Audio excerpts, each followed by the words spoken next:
जीवन एक चुनौती। कुमारी जोन्स। ब्रिटेन के एक नगर का व्यस्त मोहल्ला। सारा शहर अर्धरात्रि की नींद सोया हुआ था। व्यस्त दिनचर्या से थके भागे नगरवासी बिस्तरों पर पड़े हुए थे, जीवन और जगत की चहल पहल से दूर किसी दूसरे लोक में। तभी उस मोहल्ले के एक छोटे से बंगले में आग लगी और कोई चीख चिल्लाहट नहीं हुई, कोई शोर शराबा नहीं हुआ। लगता था उस बंगले में रहने वाले सभी लोग आग में भस्म होने से पूर्व ही प्राण छोड़ चुके हों। ये भी नहीं था कि बंगले में रहने वाला परिवार आग लगने की दुर्घटना से बेखबर हो, क्योंकि अंदर अभी भी खटपट सुनाई दे रही थी, जो सिद्ध करती थी कि कोई इस आग से संघर्ष कर रहा है। मकान मालिक के कुत्ते का भौंकना और रोना भी सुनाई दे रहा था। उस मकान में परिवार के नाम पर केवल 2 ही जीव थे, एक तो उस बंगले की मालकिन और दूसरे उसका प्यारा पालतू कुत्ता। पास के ही एक बंगले में सुख स्वप्नों भरी नींद ले रहे दंपत्ति ने फोन की घंटी सुनी। पति हड़बड़ाकर उठ बैठा। इस आधी रात के वक्त किसे काम पड़ा है, और ऐसा क्या जरूरी काम है जो किसी की नींद का ख्याल किए बिना ही जगाने की जरूरत आ पड़ी। बड़बड़ाते हुए परिवार के मुखिया ने फोन का चोगा उठाया और बोला, हेलो। देखिए, मैं जोन्स बोल रही हूँ। दूसरी ओर से आवाज आई, आपकी पड़ोसन, मेरे बंगले में आग लगी है, कृपया मेरी और मेरे प्यारे फिलिप की रक्षा कीजिए।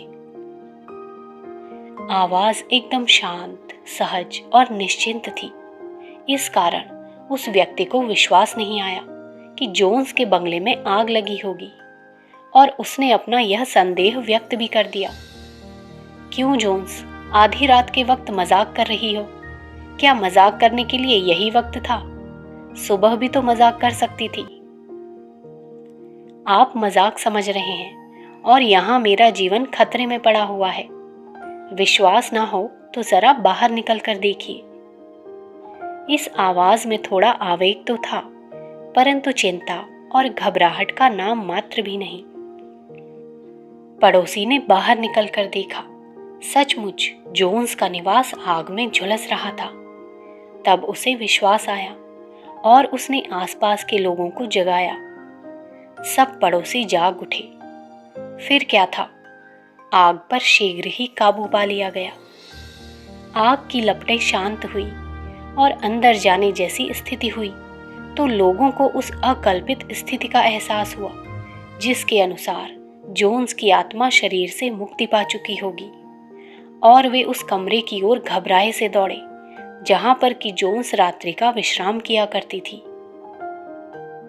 कमरे में प्रवेश कर देखा तो जोन्स ईसा के चित्र के सामने बैठी प्रार्थना कर रही थी। हे प्रभु, इस दुर्घटना को सहने की मुझे शक्ति दे। मैं कहीं इस दुस्सह स्थिति से हार न जाऊं। मुझे संघर्ष करने का बल दे।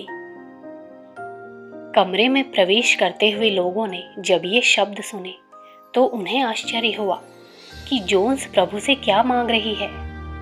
होना तो ये चाहिए था कि वो अपनी रक्षा के लिए प्रभु से प्रार्थना करती, अग्निकांड शांत होने की कामना करती, पर वो तो शक्ति मांग रही है, सहन शक्ति। प्रवेश करने वाले पड़ोसियों की आहट सुनकर जोन्स पीछे मुड़ी। वो समझ गई थी कि आग पर काबू पा लिया गया है। इस भयानक विनाश लीला को शांत करने में पड़ोसियों को सहयोग देने के लिए धन्यवाद देते हुए कहा, आप लोगों को बड़ा कष्ट हुआ है। मैं आपकी बहुत बहुत आभारी हूँ, क्योंकि आप लोगों के सहयोग से ही मैं एक बार फिर जीवन संघर्ष में हारती हुई बाजी जीत गई हूँ। कृतज्ञता भरी इस मीठी, विनम्र और मधुर वाणियों ने पड़ोसियों की थकान और व्यथा दूर कर दी, परंतु उनके चेहरे पर विस्मय का भाव खेल रहा था। उन्हें आश्चर्य हो रहा था कि जीवन और मौत के इन संघर्षमय क्षणों में जोन्स के चेहरे पर शांति, सहजता और क्षोभ रहित मनः स्थिति कैसे झांक रही है। विस्मय का एक कारण जोन्स द्वारा प्रार्थना के समय कहे हुए शब्द भी थे। इसलिए उन्होंने पूछा, जो हुआ सो ठीक, परंतु आपको हम इतना शांत, निर्द्वंद और सहज देखकर विस्मित हैं। प्रभु से आप जो मांग रही थी वह भी हमें आश्चर्य में ही डाल रहा था। मित्रों, प्रभु से और मांगा भी क्या जा सकता है? आग बुझाने और मेरी जीवन रक्षा करने के लिए तो आप लोग भी जुटे हुए थे। फिर प्रभु से भी वही मांगकर क्यों उसे परेशान करूं? फिर ऐसा मांगना उसके गौरव के अनुरूप था भी नहीं। एक सम्राट से 2-4 पैसे मांगना क्या कोई बुद्धिमत्ता है? इसलिए मैंने शक्ति मांगी जो उसके गौरव के अनुरूप ही है। और यही कारण है कि आप मुझे इतना शांत, निर्द्वंद और सहज देख रहे हैं। ये कहकर जोन्स ने अपने पांवों की ओर देखा, जो जड़ और चेतनहीन हुए लटक रहे थे। वर्षों से जोन्स के पैरों की यही दशा थी, परंतु उन्हें कभी इनका अभाव महसूस नहीं हुआ, बल्कि वे तो इस पंगुता को भी प्रभु का दिव्य वरदान मानती थी, जिसने उनके भीतर एक ऐसा आत्मविश्वास, आशा, उत्साह और साहस जगा दिया था जो वे पंगु होने से पूर्व जानना तो दूर, सोच भी नहीं सकती थी कि परिस्थितियां एक चुनौती हैं जो मनुष्य का अशरीरी बल और देह से परे की शक्ति को तोलने के लिए आया करती हैं। इस चुनौती को मात्र सुनकर ही कई लोग तो घबरा जाते हैं, लड़खड़ा उठते हैं। कई एक शरीर से पहलवान होने के बावजूद भी 2-4 थपेड़ों में ही घुटने टेक देते हैं। लेकिन मनस्वी, आत्मबल संपन्न और आशा तथा उत्साह को जीवन ज्योति मानने वाले जन उस चुनौती को स्वीकार करते हैं, संघर्ष करते हैं और अंगहीन होकर भी विजयी हो जाते हैं। परिस्थितियों और आगत अप्रत्याशित परीक्षा की इन घड़ियों का सामना उन्हें जीवन में पहली बार उस समय करना पड़ा था जब उनकी आयु मात्र 24 वर्ष की थी। स्वस्थ, सुंदर और आकर्षक देह यष्टि की स्वामिनी युवती कुमारी जोन्स को तब हर बार जीवन का एक ही पहलू नजर आता था, स्वर्णिम, सुखद और रसमय।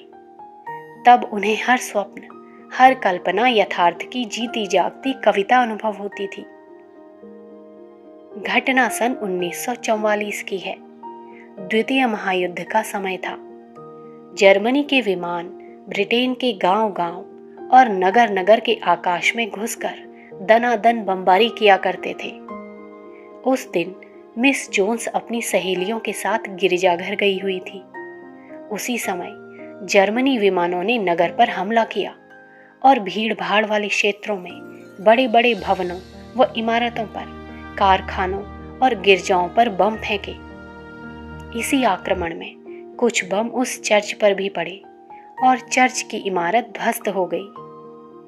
सहस्रों लोगों की आस्था और विश्वास का केंद्र क्षण भर में खंडहर हो गया और प्रार्थना करने वाले सभी आस्तिक जन उस मलबे में दब गए। आक्रमण का खतरा जब टल गया तो लोगों ने मलबे में दबे हुए शव निकाले। मिस जोन्स को धीरे धीरे होश आया। चोटें गहरी लगी हुई थी। लंबे उपचारों के बाद भी वे स्वस्थ नहीं हुई। उनके पांव बेकार हो चुके थे। 3 वर्षों तक वे बड़े बड़े डॉक्टरों और विशेषज्ञों के पास गई, परंतु एक ही जवाब मिलता कि वे अब चल नहीं सकेंगी। युवा हृदय में क्षण भर निराशा की कालिमा व्याप्ति और फिर आशा का दीप जल उठता। इसी प्रकार भागा दौड़ी करते रहने पर उनसे एक बार किसी डॉक्टर ने कहा, आपको ईश्वर का शुक्र अदा करना चाहिए कि आप जिंदा हैं, अन्यथा कोई और व्यक्ति होता तो इस दशा में दम तोड़ देता। कहने वाले ने ये बात यूं ही कह दी थी, परंतु ये वाक्य उनका जीवन दीप बन गया और वे सोचने लगी, क्या हुआ, पांव ही तो नहीं है, शेष सभी अंग तो पहले की तरह हैं। जिंदगी जीने के लिए ये क्या अपर्याप्त है? फिर वे अपने माता पिता के पास आकर रहने लगी। वे शिक्षित थी, सेना में भी रह चुकी थी। जीवन की हर मुसीबत को उन्होंने हंसकर झेलने का सबक सीखा था। कुछ दिनों तक तो उन्हें दूसरों के आश्रित ही रहना पड़ा। ये जीवन उनके लिए असह्य होने लगा और वे अपने व्यक्तित्व का स्वतंत्र और समर्थ अस्तित्व समझने लगी। परिवार के लोग भी उन्हें अपने ऊपर भार समझ रहे थे। उनकी आंखों में बदल आए भाव वे पढ़ चुकी थी। इसलिए उन्होंने एक दिन अपने संबंध में दृढ़ निर्णय लिया और परिजनों से कहा, मैं अलग रहूंगी। परिवार वालों को तो उससे शायद कोई फर्क नहीं पड़ता था, इसलिए उन्होंने जोन्स के निर्णय को स्वीकार कर लिया। अलग जीवन निर्वाह के लिए उन्हें सैनिक सहायता कोष से मदद मिल गई। इस सहायता के अनुसार उन्हें जमीन, मकान और निर्वाह के लिए धन मिला। आवास सुविधा के साथ ये शर्त जुड़ी हुई थी कि वे इस जायदाद पर जीते जी ही मालिक रह सकेंगी। मरने के बाद फिर से ये जायदाद सरकार की हो जाएगी। मिस जोन्स ने एक छोटे से बंगले का नक्शा तैयार कराया और उसे बनवाया। उसी बंगले में वे अपने एक कुत्ते के साथ रहने लगी। उनका अधिकांश समय बहुत व्यस्त व्यतीत होने लगा। जीविका और निर्वाह संबंधी चिंता इतनी नहीं रही जितनी कि समाज सेवा और लोक कल्याण की। वे देश की भावी पीढ़ी के निर्माण में संलग्न रहने लगी। स्वयं उनके व्यक्तिगत जीवन में भले ही उन्हें इतनी रुचि नहीं रही हो कि इसके लिए उन्हें अपना पूरा समय लगाना पड़े, पर उनकी रुचि अब समाज सेवा थी। पहले से ही उन्हें बच्चों से बहुत प्यार था। व्यक्तिगत जीवन जब इतना आकर्षक नहीं रहा तो उनका सारा लगाव और रुझान ही इस दिशा में केंद्रित हो गया। वे हर रविवार को स्कूल के बच्चों को अपने यहाँ आमंत्रित करती, उनके साथ हंसती और बोलती, खेलती और उनका तथा अपना मनोरंजन करती रहती। अक्सर उनके घर पर दावत और पार्टियों का आयोजन होता, जिसमें अधिकांशतः बच्चे ही सम्मिलित होते। यही नहीं, बालकों के चरित्र निर्माण और व्यक्तित्व के गठन में भी उनकी बहुत रुचि थी, इसलिए कई शिक्षण संस्थाओं को उनका सहयोग मिला। इंटरनेशनल हाउस ऑफ वेल्स, जहां देश विदेश के छात्र हैं, उसमें वे देखी जाने लगी। अंतरराष्ट्रीय सौहार्दता और विश्व बंधुत्व का प्रचार करने के लिए अपने प्रयासों से एक बार फ्रेंड्स ऑफ इंटरनेशनल हाउस संगठन के ऐसे समारोह सम्मेलन भी उन्होंने संपन्न करवाए, जिनका उद्देश्य विभिन्न देशों के छात्रों को निकट लाना था। उस समय मिस जोन्स पहियों वाली कुर्सी पर बैठकर इधर उधर दौड़ती रहती। छात्रों को जब ये पता चला कि ये कोई छात्रा नहीं बल्कि एक ऐसी अपंग महिला है जिसकी अपनी कोई व्यक्तिगत महत्वाकांक्षा नहीं है, बल्कि लोगों में जीवन के प्रति आशावान दृष्टिकोण उपजाना ही उनका लक्ष्य है, तो वे अनायास ही मिस जोन्स के सम्मुख श्रद्धा से नतमस्तक हो जाते। अपंग होते हुए भी जीवन को उसकी पूर्णता और सघनता में जीने का एक अद्भुत आनंद है। इस आस्था ने उन्हें सेवा कार्यों में व्यस्त रहने के साथ साथ घरेलू कामों में भी दिलचस्पी लेने के लिए प्रेरित किया। नए घर में आने के बाद उन्होंने घर का हर छोटा बड़ा काम अपने हाथों में लिया। बाजार जाने से लेकर खाना बनाने, मेहमानों का स्वागत करने और घर की सफाई करने तक का हर काम उन्होंने अपने हाथ से किया। यही नहीं, बागवानी में भी उन्होंने रुचि ली।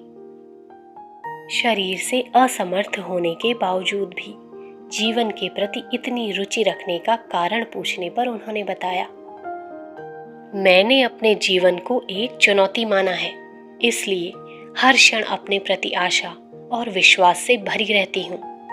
मैं हमेशा ही नई बातें सीखने के लिए उत्सुक हूँ। प्रभु के विश्वास ने मुझे वो शक्ति प्रदान की है कि मुझे इस चुनौती का सामना करने में कोई रुकावट नहीं आती। संदर्भ पुस्तक मनोबल की धनी व्यक्तित्व, भाग 1। लेखक पंडित श्री राम शर्मा आचार्य जी। विचार क्रांति दूत YouTube चैनल को सब्सक्राइब करें एवं अगले वीडियोस प्राप्त करने के लिए बेल आइकन दबाएं।